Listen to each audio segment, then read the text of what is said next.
Well, as you can see, leftist protesters are lining up at airports to protest this new travel order. There are some Muslims who support the president's executive order on immigration, like our next guest. She is the author of the book, Their Jihad, Not My Jihad, and she's a founding member of the Muslim Reform Movement. Welcome, everyone. Raheel, Raza. Raheel, welcome to the program. Thank you. Good to have you with us. 6 states say that this new executive order is a Muslim ban. It's designed to go after Muslims and keep them out. Well, you say that's okay? No. The thing is, it's neither Muslim nor is it a ban. I look upon it as a temporary moratorium.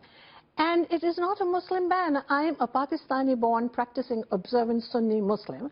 I don't find it offensive. I think one would have to be very ill-informed or very ignorant to call it a Muslim ban. It's not about religion.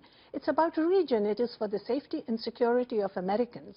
It is about the future of national security in this country. And I don't see why Americans have their knickers in a knot about it. Is that view widely shared among American Muslims? I don't think it is. No, I don't think it is either, but then one has to think. You know, the anti-Trump movement, and you've said this before, is very well orchestrated, very well funded. It's hysterical, it's knee-jerk, and it helps, and the Islamist organizations in these countries promote this victim ideology, and they promote this idea that this is against Muslims. But there are leaders in the Muslim world who are supporting this. It is about national security. President Trump is a democratically elected president of this country. He has the right to implement policies that are for the safety and security.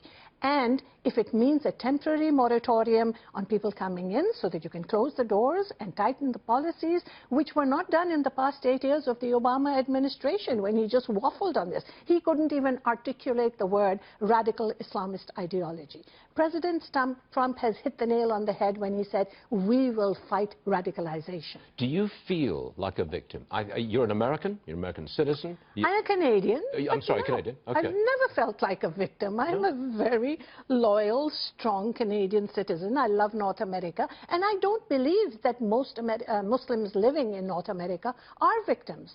They live here, they thrive, they have religious freedoms and freedoms in these countries that they don't have in Muslim countries. Try raising a voice in Saudi Arabia and having a rally.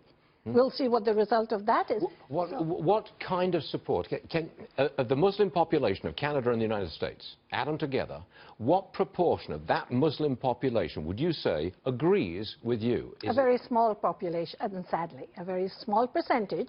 But there are people, as in the Muslim Reform Movement, as in my organization, people who can think clearly, who can do critical thinking and understand that this is for the better of Americans, both Muslims and non-Muslims. You've taken a public position on this. Yes, I have. Have you been threatened? Yes.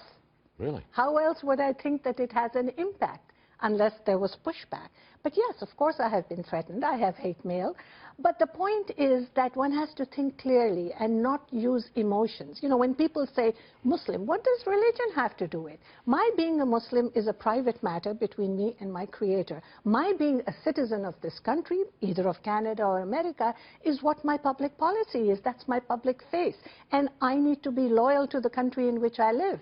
American Muslims need to understand that this is about their safety and security, because you have to remember Muslims have been targeted by the radicals, by the jihadists for far longer than non-Muslims. Raheel, Raza, we appreciate you being with us. Thank you. Thank you very much for coming. My pleasure. Okay.